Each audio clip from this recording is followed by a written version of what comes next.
So मित्रांनो, मी आता बसलो या गणपती बाप्पाच्या कारखान्यामध्ये आणि माझ्या चारी साईडने जर पाहिलं ना तर गणपती बाप्पाच पाहायला मिळतो।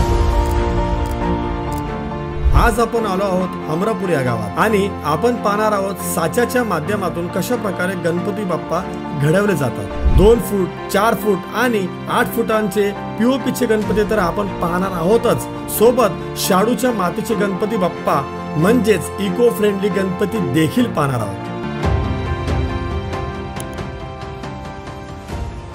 सो मित्रांनो, आता आपण आलोय ते म्हणजे पेन हमरापूर या ठिकाणी आणि गणपती बाप्पाच्या या भव्य दिव्य अशा कारखान्यामध्ये आलोय। आणि मित्रांनो, पहिला व्हिडिओ आपण बनवला होता की ज्यामध्ये मी सांगितलं होतं की गणपती बाप्पांचं कसं कलर काम केलं जातं, रंग कसा दिला जातो। आणि जर तुम्ही बघितला नसेल ना तर तुम्ही आय बटनमध्ये तुम्हाला देतोय तो व्हिडिओ पहा। आणि त्याच्यामध्येच मी सांगितलं होतं की नेक्स्ट व्हिडिओ की कशा प्रकारे गणपती बाप्पाचं एक साच्यामध्ये टाकून त्याला रूप दिलं जातं, कशा प्रकारे मोल्डच्या माध्यमातून गणपती बाप्पा बनवले जातात आणि ते मी तुम्हाला सांगितलं होतं। ते त्यासाठीच मी आज या ठिकाणी आलोय पुन्हा एकदा। तर मग मित्रांनो, आता आपण पाहूयात की कशा प्रकारे पीओपीच्या माध्यमातून या ठिकाणी साच्यामध्ये एक चांगलं असं रूप दिलं जातं आणि कशा प्रकारे ते बनवले जातात। छोट्यापासून ते मोठ्यापर्यंत प्रत्येक गणपती या ठिकाणी बनवले जातात आणि त्याच्यामुळे आपण आज या बल्लाळ आर्ट्स या कारखान्यामध्ये व्हिजिट द्यायला आलो। माझ्या चारी साईडला जर बघितलं ना तर सगळीकडे तुम्हाला गणपती बाप्पाच पाहायला मिळत आहेत। तर मित्रांनो, सर्वात पहिली स्टेप म्हणजे पीओपीला पाण्यात मिक्स करून ते गणपतीच्या साच्यात टाकले जाते। पीओपी मध्ये काथ्याला भिजवून साच्यामध्ये व्यवस्थित भरले जाते। मित्रांनो, हा जो तुम्ही साचा पाहताय ना तो 2 फुटांच्या मूर्तींचा आहे। मित्रांनो, ज्या प्रकारे ह्या मोल्डमध्ये पीओपी मध्ये काथ्या टाकून ह्याला म्हणजे आतून स्ट्रॉंग केलं जात आहे ना, तर हे छोटी मूर्ती असू द्या अथवा मोठी मूर्ती असू द्या, प्रोसेस मात्र सारखीच असते। तर मित्रांनो, पाहिलं का या ठिकाणी आता गणपतीला ह्या साच्यामध्ये टाकलं जात आहे आणि हे बघा काथ्या आणि पीओपीच्या माध्यमातून हा आपला दादा म्हणजे कुशल कारागीर या ठिकाणी मस्तपैकी साच्यामध्ये गणपती बाप्पाला जो आकार आहे ना साच्याचा त्या प्रकारे रूप द्यायचं काम चालू आहे। मित्रांनो, आकाराने मोठ्या मूर्तीची मागील बाजू ही वेगळी म्हणजेच नंतर लावावी लागते, मात्र छोट्या मूर्त्यांमध्ये एकाच साच्यामध्ये हे सगळ्या गोष्टी तयार होतात। मित्रांनो, पाहिलं का हे साच्यामध्ये बघा अशा प्रकारे ना हा पीओपी आहे ना बनवला जातो आणि हा आता हात आहेत म्हणजे हात आणि इतर गणपती बाप्पाचे इतर ज्या गोष्टी अवयव आहेत ना ते यामध्ये बघा अशा प्रकारे टाकले जातात। आणि मग असं जेव्हा तो सुकतो तेव्हा मित्रांनो फायनली हे रूप येतं बघा।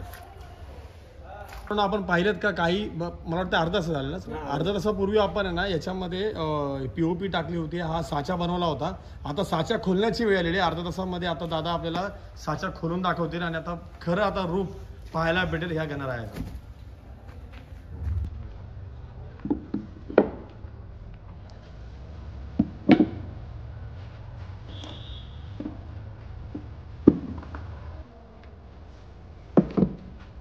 मित्रांनो, हा साचा पूर्ण वेगळा करण्यात आलेला आहे। आता फायनली ह्याचा वरचा तो म्हणजे मोल्ड ह्याला म्हणजे काय डाय म्हणता येईल ह्याला। मित्रांनो, ही रबराची डाय आहे आणि ही डाय आता दादा कापतील आणि रबराची डाय ह्या मूर्तीपासून वेगळे केल्याच्या नंतर खऱ्या अर्थाने विथ फिनिशिंगच्या प्रमाणे आता आपल्याला मूर्ती पाहायला मिळेल।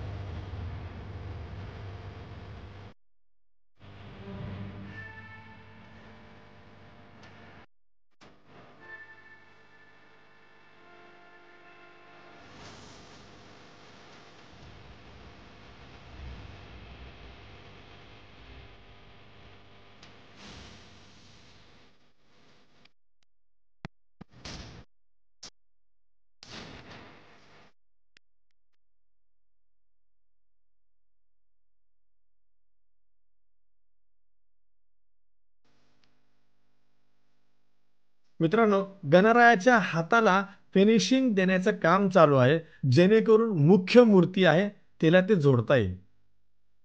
साहेब, हे काम म्हणजे कसं चालू कसं असतं? वर्षभर काम चालू असतं। फक्त गणपतीच्या 10-15 दिवस काम बंद राहतं। ते दुर्गा म्हणजे दसऱ्याला काम चालू होतं। थोडक्यात हे काम वर्षभर? हा, वर्षभर चालू असतं।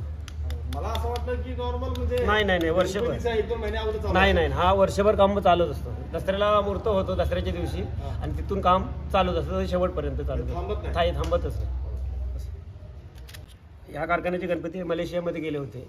पेंटिंगचे गणपती जवळजवळ 3 महिने ड्रायव्हिंग लागली त्यांना, समुद्रमार्गे प्रवास केला ते. म्हणजे मार्च महिन्यामध्ये ते चालू केलं आणि ते गणपतीच्या सप्टेंबरमध्ये गणपती आहेत ते आता या ऑगस्टच्या 30 तारखेपर्यंत तिथे पोहोचतील. 3 महिने तरी त्यांना पाण्यामध्ये प्रवास करायला लागेल. मलेशियामध्ये पण गणपतीचे सण साजरा केला हा साजरा केला जातो. इथूनच त्या गणपती या कारखान्यामधूनच नेले. पेन मधले गणपती या कारखान्याचे पेन मधले पण या कारखान्याचे बल्लाल आर्ट मध्ये. आता जस्ट ह्या साच्यामधून ह्या गणपती बाप्पाला बाहेर केलेला आहे आणि तुम्ही पाहिलं की गणपती बाप्पाला हात नाहीयेत आणि डेकोरेशन म्हणजे पूर्ण गणपती बाप्पा परिपूर्ण नाहीये. बघा सोंड पण नाहीये आणि ज्या गोष्टी महत्वाच्या आहेत त्या गोष्टी नाहीयेत. पण जर तुम्ही मागे आलात ना तर हे बघा तीच मूर्ती आहे मित्रांनो जी तुम्हाला आता दिसते. म्हणजे या ठिकाणी तुम्हाला गणपती बाप्पांचे हात आणि सोंड वगैरे सगळे म्हणजे आता हा गणपती बाप्पा परफेक्ट आहे. आता काहीच मिनिटांमध्ये हा देखील गणपती बाप्पा अशाच प्रकारे आपला दादा परिपूर्ण करणार आहे, एकरूप करणार आहे.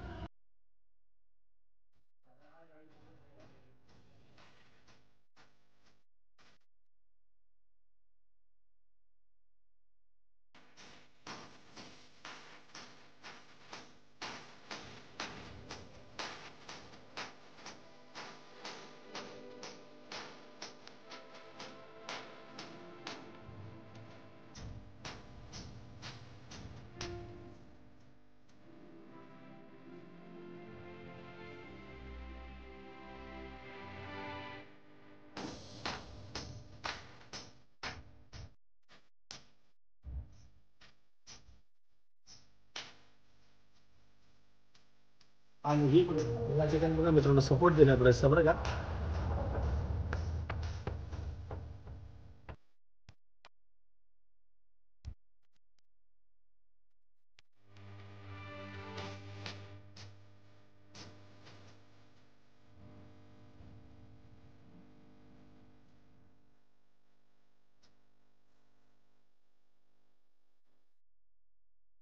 या कारखान्यामधली शेवटची प्रोसेस म्हणजे आता बघा दादा सोंड आणि दात आणि हात ही सगळ्या गोष्टी लावतोय आणि हे 10 ते 15 मिनिटांमध्ये गणपतीचं हे बघा या अशा प्रकारे रूप तयार होईल. आणि हे असं झाल्याच्या नंतर मग डायरेक्टली गणपती बाप्पांची मूर्ती जाईल ते म्हणजे पुढच्या प्रोसेसला म्हणजे पेंटिंगसाठी.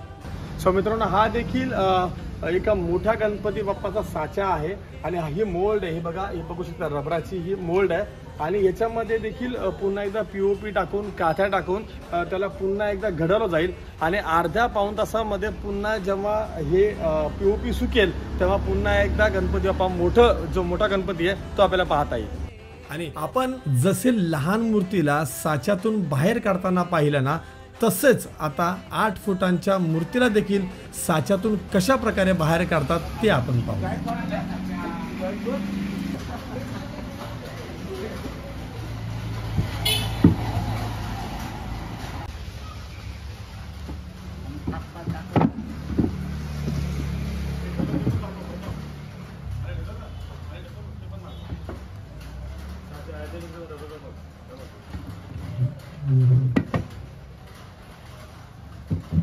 तेवढंच महत्वाचं आहे का तुमच्या फेफेला पुन्हा तिथे वापरायचं ना.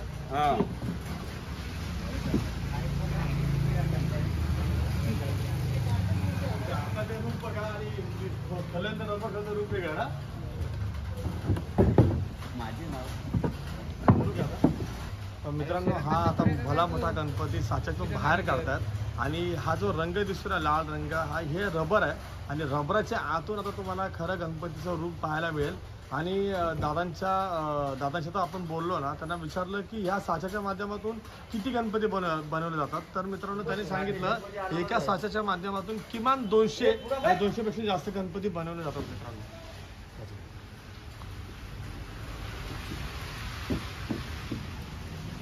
मित्रांनो हा जर मोल्ड नसेल तर एवढ्या मोठ्या मूर्त्या गणपती बाप्पांच्या ह्या बनवल्या जाणार नाही, शक्यच नाहीये. त्याच्यामुळे गणपती बाप्पा बनवण्यासाठी हा मोल्ड तितकाच महत्त्वाचा आहे.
7 मूर्ती आहे. आणि मित्रांनो पुन्हा एकदा ह्या मोल्ड मध्ये साच्यामध्ये ना ॲज इट इज पुन्हा एकदा हा साचा आणि हा जो रबर आहे ना तो ठेवावा लागतो, जेणेकरून पुन्हा याचा रियूज आणि रियूज केला जातो. आणि मित्रांनो फक्त मूर्ती बनवून तयार झाले, पण त्याचे हात आणि कान किंवा अजून इतर गोष्टी ज्या आहेत त्या सुद्धा हे बघा अशा प्रकारे मोल्ड करूनच साच्यामध्ये घडवल्या जातात. बघा हे बघा मोदक आणि हात तुम्हाला पाहता येईल. सो मित्रांनो आता आपण आलोय ते म्हणजे पेन हमरापूर मधील माळी बंधू आर्ट्स मध्ये. आणि या ठिकाणी ना फक्त आणि फक्त शाडूच्या मातीच्या मूर्त्या बनवण्याचं काम केलं जात आहे. आणि आता आपण पाहूयात की कशा प्रकारे त्या बनवल्या जातात, म्हणजे साच्यामध्ये कशा प्रकारे मातीला मोल्ड केलं जातं आणि कशा प्रकारे ती माती तो साच्या बाहेर येऊन ते मस्तपैकी मूर्ती दिसते ते आता आपण पाहूयात. कारण की आतापर्यंत आपण पाहिलं त्या म्हणजे पीओपीच्या मातीच्या मूर्त्या, आपण आता पाहणार आहोत आपण फायनली ते म्हणजे शाडूच्या मातीच्या मूर्ती कशा प्रकारे दिसतात आणि कशा प्रकारे त्या घडवल्या जातात त्या. सो मित्रांनो आता आपण पाहूयात की शाडूच्या मातीपासून कशा प्रकारे मूर्ती बनवली जाते ती. आणि हा साचा आहे आणि या साच्यावरती तो पावडर म्हणजेच ती माती लावतोय. आणि त्याच्यानंतर जो चिखल केलेला आहे तो चिखल या ठिकाणी बघा आता तरी सुरुवात केली आणि तो कशा प्रकारे आता तो मूर्ती घडवतोय ते आपण पाहूयात.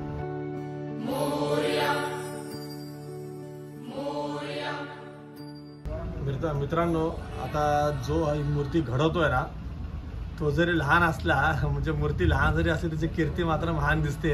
कारण की कमी वयात एवढं लहान वयात एवढं छान असं काम करतोय. हे बघा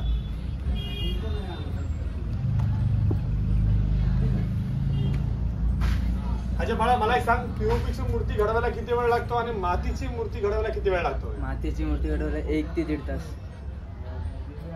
आणि पीओपीला 15 ते 10 मिनिट. बर हरकत नाही. मित्रांनो पाहिलं का की पीओपीची मूर्ती 15-20 मिनिटात म्हणजे अर्धा तासात होते. आणि या शाडूच्या मातीच्या मूर्तीला बनवायला कारण की हे बघा प्रत्येक खाच्यामध्ये आहे ना अशा प्रकारे तुम्हाला चिखल टाकायचं आहे, म्हणजे ते माती टाकायची, क्ले आपण ज्याला म्हणतो इंग्लिशमध्ये, ते टाकायचंय आणि तेव्हा जाऊन तुमची छान अशी मूर्ती तयार होते. पण पीओपी मध्ये असं होत नाही. पीओपी मध्ये डायरेक्ट तुम्हाला वरून पीओपी लिक्विडच्या माध्यमातून ओतायचं आहे आणि बाय डिफॉल्ट त्या मोल्ड मध्ये ती मेल्ट होणार. वेड्या पिशा भगताना देवा तुझी याद आली, लागली ओढही तुझ्या भेटीची, तरी दिशा तुरताई आठवणाची. बघितलं आता मित्रांनो या साच्यामध्ये तो काथा टाकतोय कारण की जी जोड आहे ना पकड आहे ना ते मजबूत राहायला पाहिजे आणि त्याच्यामुळेच या काथ्याचा बघा कशा प्रकारे उपयोग केला जातो. तेव्हाचा देव माझे घरी आईला मातीचा एक लेअर देतोय जेणेकरून काथ्या या दोन्ही मातीमध्ये एकरूप व्हावा आणि जेणेकरून ती मूर्ती ही थोडीशी स्ट्रॉंग व्हावी यासाठीच ही प्रोसेस असावी. तर मित्रांनो फायनली बघा एक साईडचा एक बॉर्डर लावायचं काम चालू आहे जेणेकरून ती पकड आणि ती ग्रिप चांगली मिळावी आणि पूर्ण साच्यामध्ये ना माती तंतोतंत जावी जेणेकरून ती गणपती बाप्पाची फिनिशिंग आहे ना प्रॉपर येईल. आणि आता याच्यावरती जो पाठीमागचा साचा आहे ना तो ठेवायचं काम चालू आहे बघा. आणि हा साचा बॅक साईड आणि फ्रंट साईड म्हणजे दोन्ही एकत्र केलेला आहे. एकदा पूर्ण फिनिशिंग देतोय. सो मित्रांनो पाहिलं का की आपण आता मोल्ड बंद केला आहे आणि त्याला कमीत कमी अर्धा ते 1 तास लागेल सुकण्यासाठी असं त्या एक्सपर्टचं म्हणणं आहे. मग आपण अर्धा 1 तासाच्या नंतर पुन्हा एकदा तो मोल्ड ओपन करून बघूयात की मूर्ती कशा प्रकारे दिसते. आता आपण बघूयात की हा शाडूच्या मातीचा जो साचा आहे ना त्या साच्यामधून कशा प्रकारे गणपती बाप्पांना वेगळं केलं जातं ते बघा.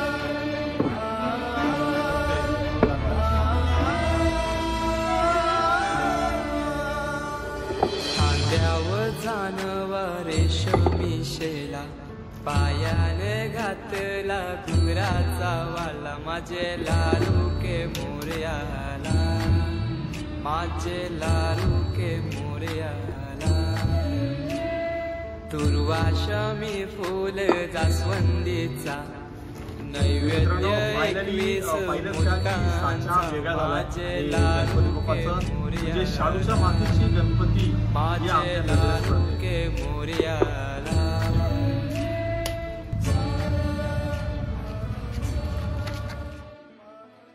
आता आपण आलोय ते म्हणजेच तांबडशेत या ठिकाणी आणि या जागेवरती म्हणजे या गावामध्ये ना बंटी कला केंद्र हा छोटासा कारखाना आहे आणि त्यामध्ये शाडूच्या मातीपासून कशा प्रकारे सुबक आणि म्हणजे अतिशय सुंदर अशा म्हणजे खूप छान वाटत आहेत अशा आपण मूर्त्या बघूयात आणि त्याला बोलतात ना इको फ्रेंडली. या इको फ्रेंडली आपण मूर्त्या आता आपण पाहूयात या बंटी कला केंद्रामध्ये. मित्रांनो हा देखील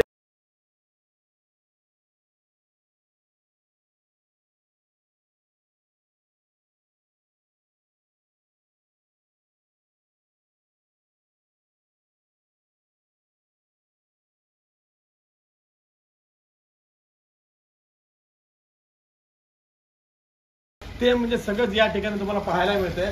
मित्रांनो फिनिशिंग झाल्याच्या नंतर तुम्हाला अशा प्रकारे गणपती बाप्पा दिसतील आणि ह्याला फायनली कलर काम केल्याच्या नंतर हे पाहिलं तर ह्या अशा प्रकारे आतमध्ये तुम्हाला गणपती बाप्पांच्या मूर्त्या पाहायला मिळतात म्हणजे फायनल जे तुम्हाला प्लास्टिक मध्ये कोटिंग करून ठेवलेले आहे. सो मित्रांनो आता आपण आहोत ते म्हणजे इको फ्रेंडली गणपती बाप्पांच्या मूर्त्यांच्या दालनामध्ये आणि मित्रांनो या ठिकाणी या काकांना विचारलं असतं त्यांनी सांगितलं की गणपती बाप्पांचे जे म्हणजे पीओपीच्या माध्यमातून नाही तर शाडूच्या मातीच्या पासून जे गणपती बाप्पा तयार केले जातात ना त्यांच्या किमती ह्या 700 पासून चालू होत आहेत ते 1,500-3,000 हजारापर्यंत डिपेंड्स अपॉन त्या गणपती बाप्पांच्या साईज वरती. जर तुम्ही ह्या गणपती बाप्पांना पाहिलेत ना मित्रांनो तर ही मूर्ती तुम्हाला 700-800 पासून सुरुवात होते आणि जर ही मोठी मूर्ती जर तुम्ही पाहिलीत ना तर 2,500-3,000 हजारापर्यंत ही मूर्ती जाऊ शकते.